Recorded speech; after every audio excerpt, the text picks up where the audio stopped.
So somewhere in Alabama in 1904, a black eighth grader, a student, is solving this problem. A boy has a garden 60 feet by 100 feet.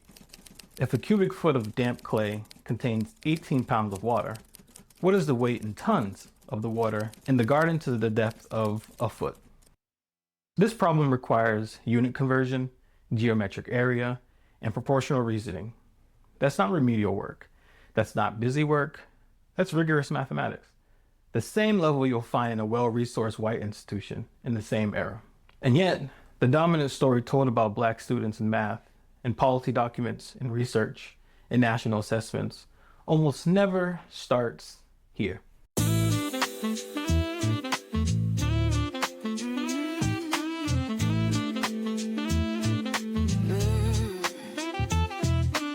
Two researchers decided to go back to the archive and find out what was actually happening in classrooms during segregation here in the United States. What they found challenges something most people never even thought to question. The researchers are Nicole M. Joseph of Vanderbilt University and Donna Jordan-Taylor of the University of Washington.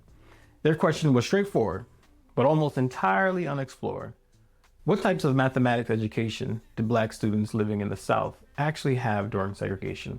Here's why that question had never really been answered. Historians studied black schools before, examining inequality, funding disparities, and the broader struggle for equal access. But mathematics specifically, the content, the curriculum, what students were actually asked to think about and do, that had been rarely touched. The research Joseph and Jordan-Taylor presented came from a much larger ongoing study from 25 historically black colleges and universities across 11 states, spanning 100 years from 1984 to 1954. For this article, they focused on 9 institutions and chose to spotlight 2 in depth: Tuskegee University in Alabama and Bennett College in Greensboro, North Carolina. These 2 weren't cherry-picked for being exceptional outliers. They were chosen because they were representative of 2 dominant educational models of this era. Here's something important about the HBCUs they studied. Most of them started as secondary schools and only developed into 4-year colleges over time, meaning retained their K-12 structures because those classrooms were used as lab schools for teacher training programs. So when these researchers went into the archives, they could trace the evolution of mathematics education from kindergarten all the way through a college degree at the same institutions over a course of a century. The method was critical content analysis, over 200 hours of archival research, more than 21 different types of primary sources, course catalogs, bulletins, student records, faculty papers, mathematics books, syllabi, commencement programs, yearbooks, photography. They built what they called an archival data organizing template, a structured tool for doing cross comparison across institutions, looking at these things like educational aim, math focus, course offerings, and the required textbooks. They went straight to the source.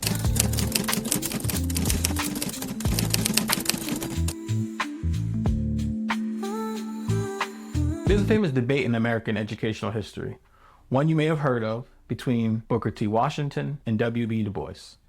Washington argued for industrial vocational education, train black people in trades, build economic self-sufficiency, gain dignity through skilled labor. Du Bois argued for a classical liberal arts education, develop the intellect, produce leaders, train what he called the talented 10th to lead the race forward.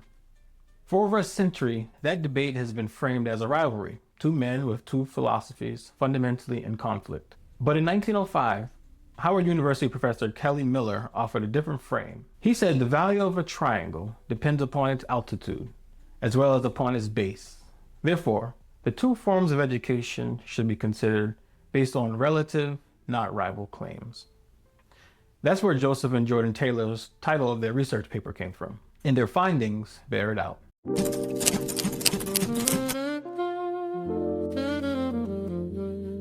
Finding number 1. Both models produce serious, rigorous mathematics, just oriented in different ways. At Tuskegee, mathematics was taught at what their own bulletin called an instrument of economy. Fractions, geometry, percentages, these weren't taught in the abstract. They were taught in the context of the trades. carpentry, agriculture, shoemaking, tailoring. Here's an example from 1904 to 1905, Tuskegee Bulletin describing how percentage problems were taught. Students had to calculate profit and loss on a pair of shoes. If the leather costs a certain amount and the shoes sell at a certain price, what percentage is gained? Or what price must you charge to gain a target percentage? That's the kind of applied business reasoning that could help someone launch a small enterprise in the Jim Crow economy that was specifically designed to exclude and disenfranchise them. And the curriculum went well beyond that.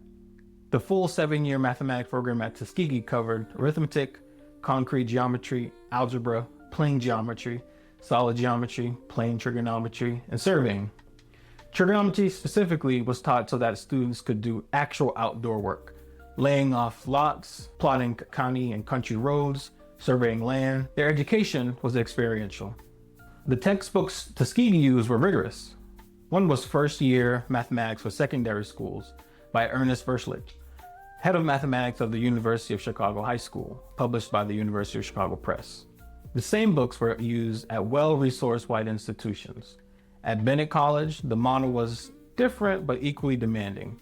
Mathematics was pure, focused on logical structure, cause and effect, and the ways facts fit together.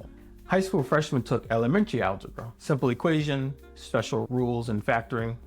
Sophomores took plane geometry, with explicit emphasis on importance of logical analysis. Juniors worked through systems of equations and quadratic equations.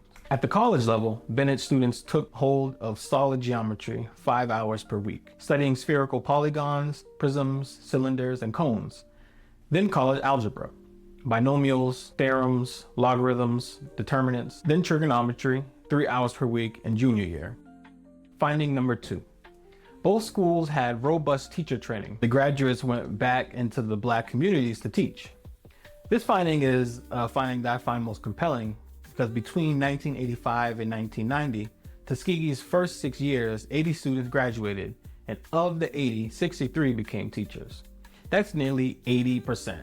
They went back to their own communities, carrying a curriculum that included algebra, geometry, and applied mathematics.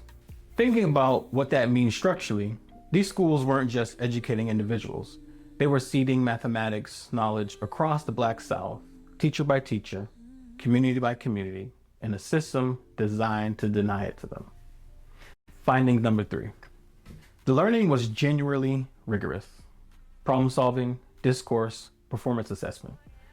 At Tuskegee, every teacher in the academic department visited the industrial divisions every week. The intention was for academic instructors to stay in close contact with the trades so that the mathematics could be woven into real work. Students used actual units of measure, real stock certificate to discuss percentages, large outdoor grid models for learning longitude and latitude. Assessment wasn't just pencil and paper. Students had to demonstrate their understanding by actually performing a trade task, carpeting a room, sewing a dress, and explaining their reasoning. The researchers note that while they don't have direct recordings of the classroom discourse, the nature of these tasks requires students to talk through their process and their thinking.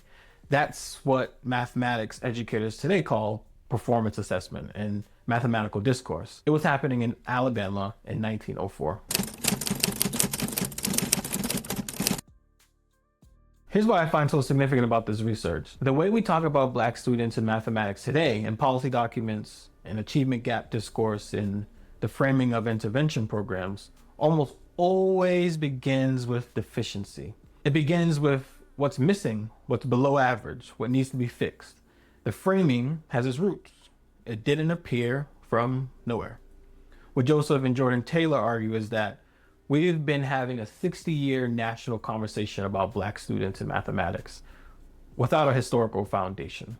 The conversation starts at Brown versus Board in 1954, when the National Assessment of Educational Progress, or NAEP, data began to disaggregate by race. Everything before that is treated as essentially blank, a void before the data started. But there was no void. There were Tuskegee students surveying land with instruments. There were Bennett College students reasoning through Euclidean geometry 5 hours a week. There were 63 teachers spanning out across Alabama to teach algebra in communities that weren't designed to have it.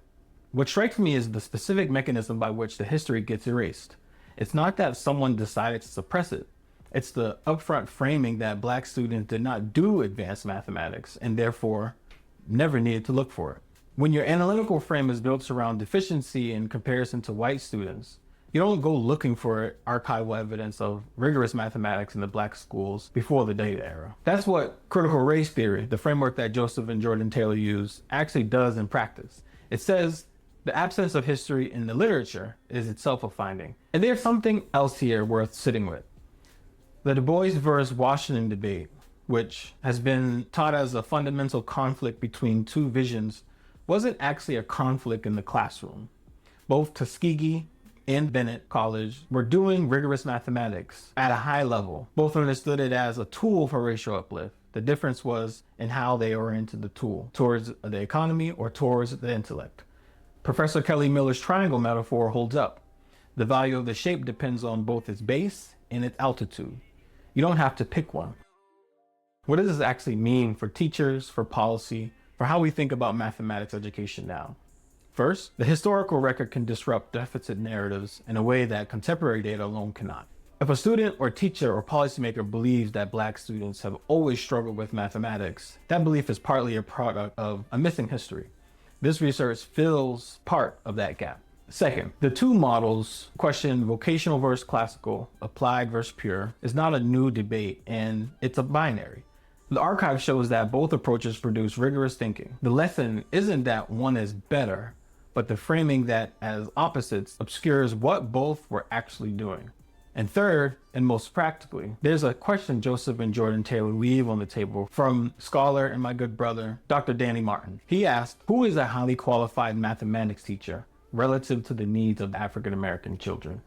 The implication of this research is that the answer isn't just about mathematical content knowledge. It's about understanding the social realities students live in and understanding that mathematics has historically been a tool for navigating those realities, not just a school subject. In 1904, a Black student at Tuskegee was calculating the weight of water in a garden using geometric volume and unit conversion. In an era when the entire legal and social structure of the American South was designed to limit what the student could be able to do and become. What excites me about this research is the questions we don't ask shape the history we think we know. Mathematics is political, people. Drop a comment and let me know what you think about this research. Like and share the video with someone who might benefit from these findings. Until next time, Dr. Freeman out.